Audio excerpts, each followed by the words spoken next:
water, the moss bag and the tikinagin in the Wewipson. Some say Meme, Memipson. And the lullabies. Some of those lullabies we say Nimhawasuna, which is like the most powerful type of bonding that was given to woman as a gift. When you sing to that child is the bonding that has taken place. And no doubt it's like you're swinging your baby like this. Again, that same movement, you know, that same movement of the water that they felt inside. So like today, I know some moms that when their baby won't stop crying, they go for a drive.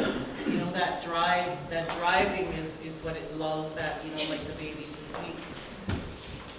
The lullabies, some of them have been passed from generation to generation. And it's, I know there's some CDs that women have made that are sharing, you know, they're sharing those, the teachings or the lullabies. The 4 sacred gifts given to a baby are those 4.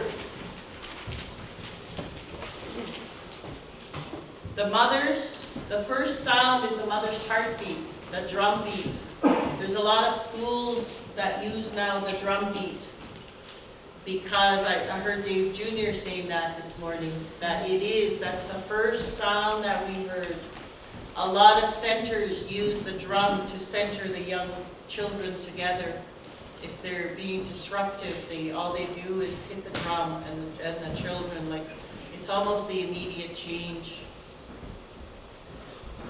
I spoke about the spirit. She's the one that created the balance in the home. We have a lot of single fathers today. I really believe it's the same concept for the fathers, how they are. I smudged for years, not understanding why, because I've seen it everywhere. Same with tobacco. I didn't know what tobacco was about. I found out it was the first plant that was made, leads the way.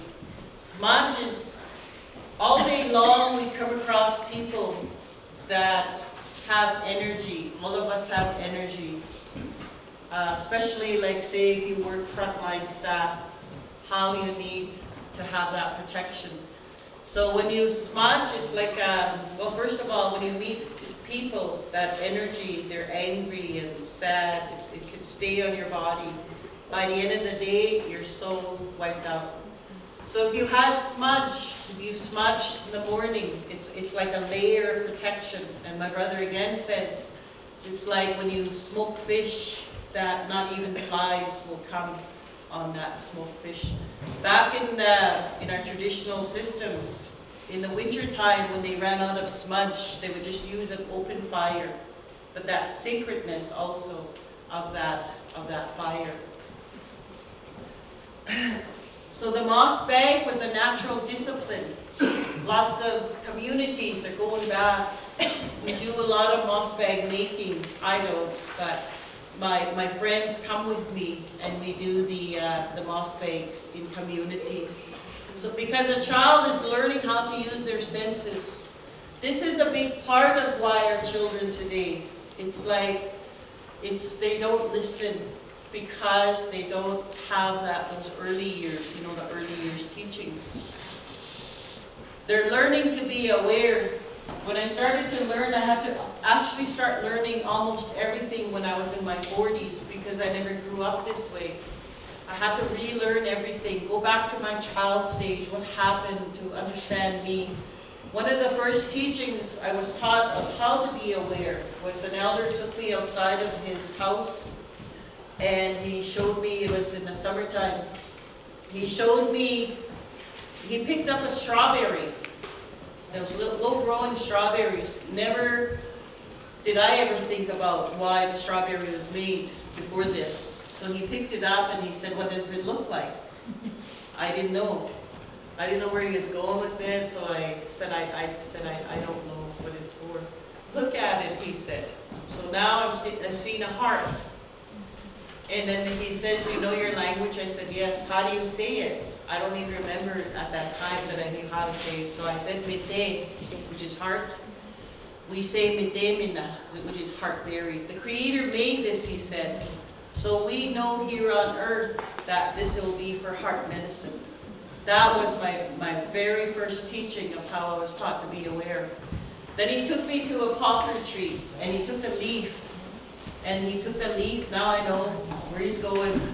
So he said, what does it look like? I said, it looks like a kidney. He says, yes. He said, then you would know that this would be for kidney medicine. So that was how he taught me to be aware. Never did I ever look at like grass and trees and all of that. I was in one community. This you'll be very interested in. And there was a lady that was about maybe 80. She was the only one that spoke Cree or in her language in that community. She looked like just not a wrinkle on her face, and very young. She said when she was young, she traveled with her grandparents and great-grandparents when they heal the soldiers that were coming home from the war because they came home with diseases. She said they go from community to community to heal. And she said in the evenings, my grandmothers would peel these trees, and she said in that wet part of the tree, they would put like on their face, and that was the oil of Olay. So don't be doing that. Don't be doing that around Turtle Lodge here. But that's what it was, and it makes sense, doesn't it? The bark, the bark is like, looks old on the outside, but the inside part. But she said that's what it was, that they would use. Okay. So these tools, the baby tools that we used they're all shaped like the womb. It was the security and the warmth. If you don't have a moss bag, swaddling, tie the baby up as long as they have their hands. Little boys were wrapped right here like this because of the connection to the heart and mind. And it's the longest journey, but early they would teach that baby that's where the girls were here because of the woman parts like right here to have children. So it was the beginning, critical thinking. They were learning roles and responsibilities. They were learning structure because they were looking all the time, always being aware of what was going on. You can buy this book. It's called A Child is Born. This is like technology is so amazing. This is a real baby, and it shows you the stages of the baby. But why I like this picture is that it shows like that veil, and it shows like the water, the water that we all laid in. So the thoughts of the mother affected this baby. If she was very angry, it affected this baby. If a mother is in an abusive relationship, that baby has faced trauma. So the prevention that needs to be done so much before this child gets to this, to this stage here. Release the chemical for immunity. We didn't have vaccination back in that day, so it was for immunity. The first breast milk is also immunity. The first breast milk is medicine, and it's called colostrum. So the first breast milk, they would put drops in the eyes in case there's bacteria, cleared out the bacteria. They put in the nose part so they won't digest. And then the first breast milk coats the lining of the organs inside. It was less chance of disease. All children were born in the springtime. We are the ones that have strayed from that. It's nature still has their babies in the springtime. They follow totally that 4-life cycle. They never had their babies. Animals don't have their babies in the wintertime because of the harsh conditions, the weather, And they followed that, you know, they followed the creator's cycle. Okay.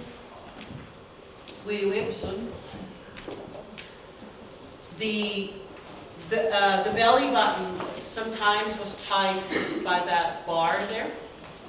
They would have that to keep the child spirit like close to home. This was a teaching when babies were carried this way. I always thought this was convenience. I used to see my grandmother carrying babies like this, grandchildren like this, and girls are faced that way. And you see in Asian families, they carry their babies this way. This is no doubt, you know, why those little babies speak their languages so early. But that's what it was for. She had to role model. She's with her mom all day long, looking at what her duties will be when she became of age. And little boys were faced that way. They were faced this way because they had to watch the fathers. They had to watch the males. Language, she's hearing her mother's heartbeat, the security that, you know, that she felt. The very first moccasins always had a little hole at the bottom. Does anybody remember that? Anybody remember that? Yeah? Okay, all right. The very first moccasins, I don't know where my moccasins are, always had a hole at the bottom. And how it was told to me was, a lady told us a story. Babies were not to sleep side by side because they're in that spiritual realm. They could speak to one another. They could speak about how they got here. We are never to take anything away from the Creator. Never to think we are more important than the Creator. So these two can talk about the journey that they had so they know the way back. So this little, one of them is wearing the moccasins with a little hole at the bottom. And this one here says, I don't want to stay here at this time, and we should go back together. That's what they were afraid of, that these two would talk. So this one says, I don't want to stay here, let's go back together. This one here says, I can't go with you because I'm wearing those moccasins that keep me here on earth. So there's other ceremonies, such as the walkout ceremony. In Quebec, they have the first snowshoe ceremony. But it's always the protection of the child. That's what those teachings were, you know, like were about. Okay, I'll do a few more before.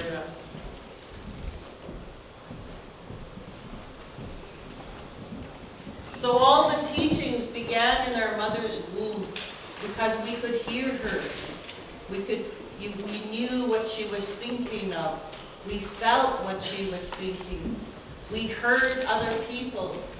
This is why, like the mothers, that when they're carrying a child, they'll read stories to their child that is inside, and they'll play music to their baby, and they're all ready. I know one lady that spoke Cree the whole time carrying her baby. Her little child today could speak Cree very fluently. I've only been in one community that I could speak my language fluent doing a workshop. And because all of them in that community could speak Cree, that was in northern Alberta. Huh. Are there any questions or comments before we break for lunch? Because this is a new session that's starting. Any questions or comments?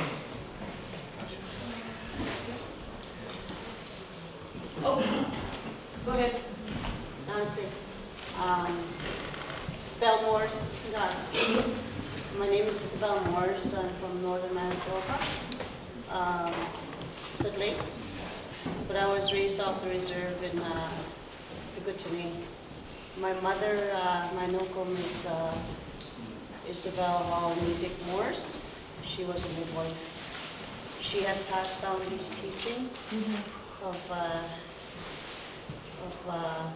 being a midwife and Tikinakan, Yunepison, and hanging of the umbilical cord and 30th. And then also that Tikinakan, she mentioned that what you had mentioned, talked about. The children are loose.